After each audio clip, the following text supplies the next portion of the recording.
Call of Duty's reign is coming to an end? Xbox 720, PS4, Steambox? What is this madness? What's going on, ladies and gentlemen? My name is StoneMountain64. I'm going to hit those topics in a second. First, I want to mention, oh my goodness, my live streaming that I've been doing. I've been doing a lot of open lobbies, playing with you guys, and just doing live streaming in general. 135 likes during the stream.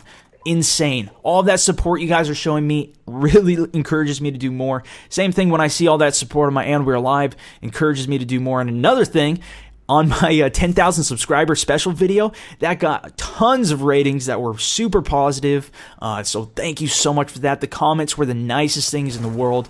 I had a blast reading through all the comments on that. I tried to reply to as many as I can, and still more coming in, but honestly, there was like maybe one troll. Everybody just had the nicest words, so thank you guys so much for that. Yeah, let's get into the topics. So at the end of the year, supposedly, we're going to have the Xbox 720 coming out, and later than that, we're going to have the PS4. We saw the same thing when the Xbox and then the Xbox 360, excuse me, and then the PS3 came out a little bit later. And then we're also going to have the introduction of the Steambox. We also had the Wii U come out recently, which was funny. I think, like, what was the Black Friday sales or something like that. Xbox, the console that's, what, over 7 years old, sold more than the brand new Wii U. That is too funny, man. You would think everybody already has an Xbox, but still, more people getting them, and it beat out the new console, the Wii U. I'm not going to talk about the Wii U this one. If you guys want me to do separate commentary on that, anyways, so yeah, we're going to have the new consoles coming out. The 720, PS4, Steambox. I don't know which one's going to win. I think a lot of people are just going to stick with what they know. So if you're already on the Xbox, you'll stick with that. Maybe some PS3 guys will switch over. But in all honesty, choosing your console, I mean, there's a few things that differ between them. You could say, oh, this one's better, it's got Blu-ray. Oh, this one's better, it's got Xbox Live parties. Whatever, right?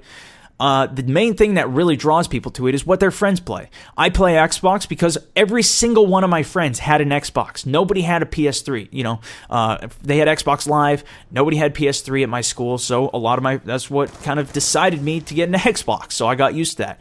But anyways, we're having the new ones come out, and I think with all of that new power, you know, we're going to have more RAM, more CPU, whatever. It's going to be more like a computer. It's going to have better graphics, because currently computer games are at a totally different level than PC games. Computer games are now taking an advantage. In the past, it was totally different. I heard Woody do a commentary on this and his thoughts, but he mentioned that, you know, since they're actually going to have, he's a system programmer, whatever, he knows about this stuff, since all of these game designers are going to be able to kind of create the game for these exact specific kind of computer parts. It's not going to be like where every computer now has a different Intel, whatever, you know, it's got a whole bunch of variation. This is going to be easier to program for or create games for.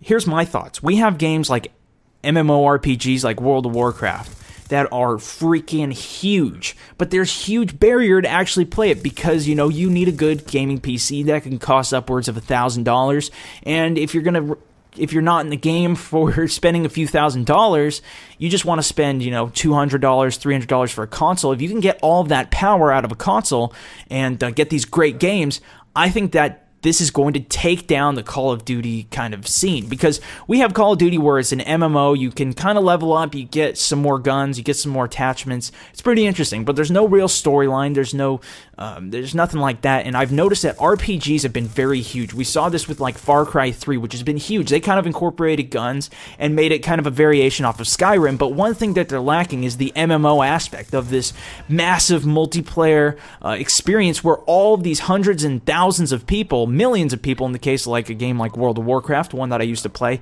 if they bring a style, this is my thought, if they bring a style in MMORPG like World of Warcraft, something new, something different, something fresh that everybody can get on board, and you bring it to the console, something where people can talk, they can interact, they're all in one world together, or a few servers, you know, like DayZ has servers, all these different games where you can get, instead of just 16 people, but, you know, thousands of people on it, obviously not all in the same area at the same time. It'd be a big open world type of setting, like Far Cry 3. If they design a game like that, I think that's going to be the future of gaming. There's still going to be an FPS game, maybe Call of Duty. I mean, Call of Duty already has such a monopoly there. going to be around, but I think that an MMORPG could take them out. Let me know if you guys have ever played any MMOs and what you think of that logic. The new console's power, though, I think is going to allow to take over the Call of Duty scene, and we're going to see some new games coming out when the new consoles do that could be overriding the Call of Duty. Anyways, guys, that's it for me today. Check out the previous video as well as the recommended. This is StoneMountain64 signing out.